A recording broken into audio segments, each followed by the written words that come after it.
am president, I will sign the executive order to move the American embassy to Jerusalem in recognition of Israeli sovereignty.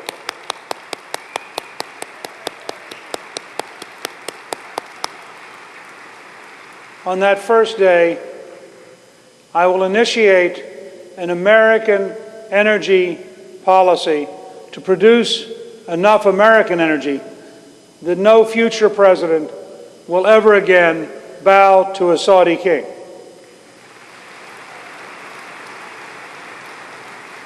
And on that very first day, I will initiate a strategy in the tradition of Reagan, Thatcher, and Pope John Paul II to undermine and replace the Iranian dictatorship by every possible method short of war in order to achieve a government we could trust and could deal with.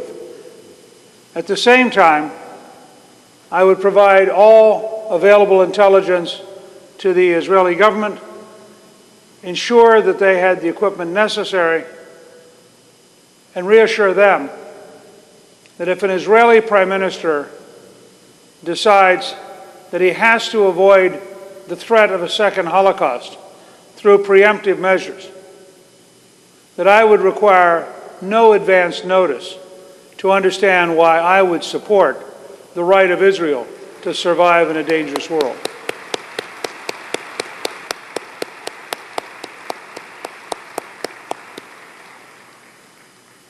I look forward to, as I understand it, you have a panel. I look forward to any questions.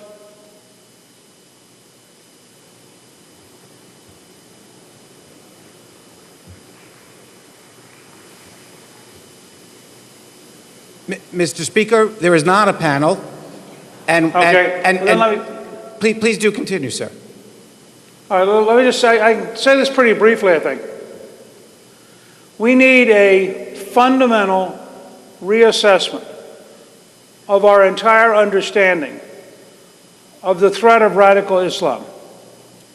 We need an administration with the courage to use the words radical Islam. We need a recognition that if a Moroccan man is arrested trying to bomb the U.S. Capitol, an Army major jumps up at Fort Hood yelling Allahu Akbar and kills 13 Americans and wounds 33 with a card in his wallet saying, "Soldier of Allah." If the Muslim Brotherhood seeks Sharia law and a more Islamic Egypt, if the Pakistani government, at least key elements, was protecting and hiding bin Laden for 7 years in a military city 1 mile from their National Defense University, if Karzai stands by mute in Afghanistan while religious fanatics kill young Americans over Korans which had already been defaced by radical Islamic prisoners who were using them for communication, there's something profoundly wrong with our entire approach to the region and our entire strategy for dealing with radical Islam. One reason for energy independence is to say to the Saudis, we will no longer tolerate their funding of madrasas which teach hatred and teach terrorism. Similarly, we need to establish standards for the United Nations refugee camps. We need to establish standards for the Palestinian Authority.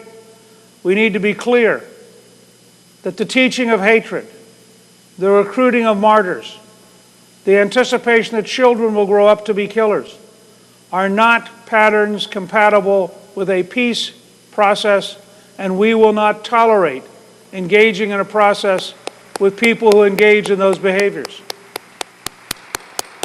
I believe we're at a great crossroads. I believe the current administration is failing intellectually because it will not even allow the FBI to describe accurately the motivations of a Moroccan bomber. It will not allow the FBI to describe accurately the motivations of an Army major. It can't possibly deal with the Egyptian Muslim Brotherhood with any sense of intellectual honesty. And the recent meeting at the State Department of the Organization of Islamic Countries for the purpose of discussing censoring American language about Islam was a horrendous mistake which should never be repeated.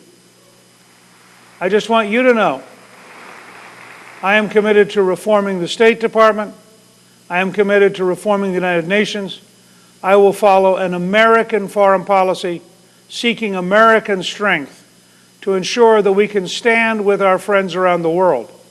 And in a Gingrich administration, we would not keep talking while the Iranians keep building. We would indicate clearly that their failure to stop their program is in fact crossing a red line. The red line is not the morning a bomb goes off. The red line is not the morning our intelligence community tells us they've failed once again. The red line is now, because the Iranians now are deepening their fortifications, deepening their underground laboratories, deepening their commitment to nuclear weapons while we talk. It is an unacceptable risk, and we should not participate in it, but we should move from strength. And finally, we should rebuild and modernize our military, not cripple it and diminish it, and that would be a fundamental difference between an Obama administration and a Gingrich administration. I look forward very much to working with you. As was said earlier, I've had a long record of working for the survival of Israel and the survival of the United States. As president, I will continue that pattern, and I look forward very much to seeing each of you individually during the upcoming campaign. Thank you very, very much.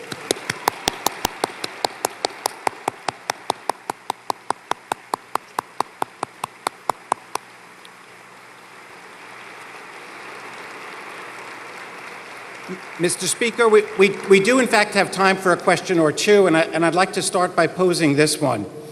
Can you elaborate on the ways in which, beyond specifically the threat to Israel, you see a nuclear-capable Iran threatening the broad range of U.S. security interests around the world? Well, let me just say, first of all, I think that a nuclear-armed Pakistan and a nuclear-armed Iran are both threats, because either one could have factions which leak nuclear weapons to terrorists. Terrorists don't have an obligation to use missiles or airplanes. They can have a bomb in a cargo ship. They can have a bomb in a truck that crosses the border. There are a variety of ways to deliver bombs. We have to be planning on the fear, and the legitimate fear, that we could have not 3,100 dead as in 9/11, but 300,000 dead. And I think this is a very big danger. We warned about it in the Hart-Rudman Commission, which reported in March of 2001, before the attack on 9/11. And the Hart-Rudman Commission, after 3 years of study, said the greatest threat to the United States is a weapon of mass destruction going off in an American city, probably from a terrorist. So I regard both Pakistani and Iranian weapons as dangerous. The Iranians are more dangerous because their leadership has openly, publicly said it wants to eliminate Israel from the face of the earth. The current leader, Ahmadinejad, is a Holocaust denier, and the Iranians are the largest funders of state-sponsored terrorism on the planet. So they're a much greater danger. But the minute you have a nuclear-armed Iran, they're going to intimidate all of the countries in the Persian Gulf. And as long as we follow the current policy of crippling our energy programs, the Persian Gulf is the fulcrum in which the world economy operates. So it is an enormous threat to have a nuclear-armed Iran sitting there with the capacity to bully its neighbors and to, frankly, threaten enormous casualties for the U.S. if we engage them. I think it is an enormous risk to the region. It's a substantial risk to the United States, and ultimately it is something that simply can't be tolerated. And finally, Mr. Speaker, you started this morning by talking about your commitment, which we know started in your days up here on the Hill, to the U.S. Embassy being in the eternally indivisible capital of Jerusalem. And we know that your commitment to that goal is based in part on your own personal connection to Israel, the country, and its people. Can I ask you, please, for those in the audience who haven't had a chance to hear you speak about it before, to talk a bit about your own impressions of Israel, the country, Israel, the society, and its people? Well, let me say, I was very, very moved as Speaker to be able to be part of the 3,000th anniversary of the founding of David City. I think you have to recognize that for anybody in our tradition, Israel as the promised land has an echo that goes to our very heart, and that it's a deep part of who we are as a people. I grew up being reminded over and over about the importance of Israel, about the very nature, the struggle for survival, the term Gideon's army, the role of David in defeating Goliath, Samson bringing down the temple. I mean, the fact is that it permeates our culture. When you go to Israel, what really is striking is that here are people of enormous courage, great zest for life, tremendous energy, passionate desire, need, may I say, to argue, maybe the most argumentative political culture on the planet, flourishing in freedom, even in the shadow of continuous war and continuous threat from some of their neighbors.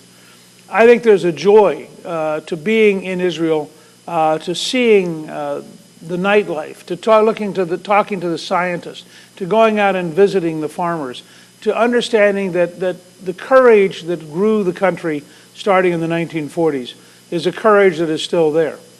And it leads to a very deep and simple prospect. For the United States to turn its back on the only true functioning democracy in the Middle East, for the United States to tolerate the elimination, and it would literally be an annihilation of an entire people, would be such a repudiation of everything we believe in, every part of our romantic statement that we're endowed by our Creator with certain unalienable rights, among which are life, liberty, and the pursuit of happiness, that we could no longer truly be Americans if we were to stand by and allow a tragedy on that scale. So we are morally, not just out of national security concerns, not just out of pragmatic concerns, we are morally, as a matter of our identity as a people, inextricably tied to the land that God gave, and inextricably tied to our own history as a people of the book. And therefore, I think that it is an unshakable, and in my mind at least, a first principle of any healthy American administration. The challenge to us, and I mean this with all of my heart, and it's a major reason I'm running, I believe we have to fundamentally rethink our strategies. I think that means you have to fundamentally overhaul the State Department, which is incapable of rethinking it. You have to fundamentally liberate and change the intelligence community, which is today incapable of doing real intelligence work on its own. We need a national debate, because I believe the threat to us from radical Islam is vastly greater than the current political structure understands, and the challenges of dealing with it over the next half century or longer are going to be vastly more complex. And I believe the survival of Israel ultimately requires not just daily steps, not just daily building of this system or that system. It requires a resetting of the entire strategic conversation in the Middle East, and a willingness to anticipate a scale of change currently unthinkable. And in the absence of that scale of change, we will be permanently on the edge of war for the rest of our lives and our children's lives. This is an extraordinarily important time, and frankly, our State Department is fundamentally wrong in how it approaches it. Our intelligence community is fundamentally timid in how it approaches it, and our Congress is having the wrong debates on the wrong topics at a time when we should be very fundamentally rethinking what are we doing and how are we going to win this struggle. I really appreciate the work AIPAC does. Without AIPAC, we would not have a foreign aid program. It is not that foreign aid carries Israel. It is, in fact, that the friends of Israel, the people who care about the American-Israel relationship, have done overwhelmingly 95% of the work that has kept America committed internationally. And I commend everybody at the conference this year for whatever your background, whatever your politics, whoever you vote for. I commend you as citizens for being so committed to a better future for your children and for your country. Speaker, thank you for taking time out of your busy Super Tuesday to join us, Mr. Speaker. Thank you very much. Thank you. Ladies and gentlemen, it's been a historic policy conference. We thank you all deeply on behalf of AIPAC for traveling to Washington to be part of it. And now we will all take what we learned in the next few days and the agenda on which we're focused to Capitol Hill. I wish you good luck with your appointments and safe travels returning home. We look forward to seeing you at next year's conference. Thank you very much.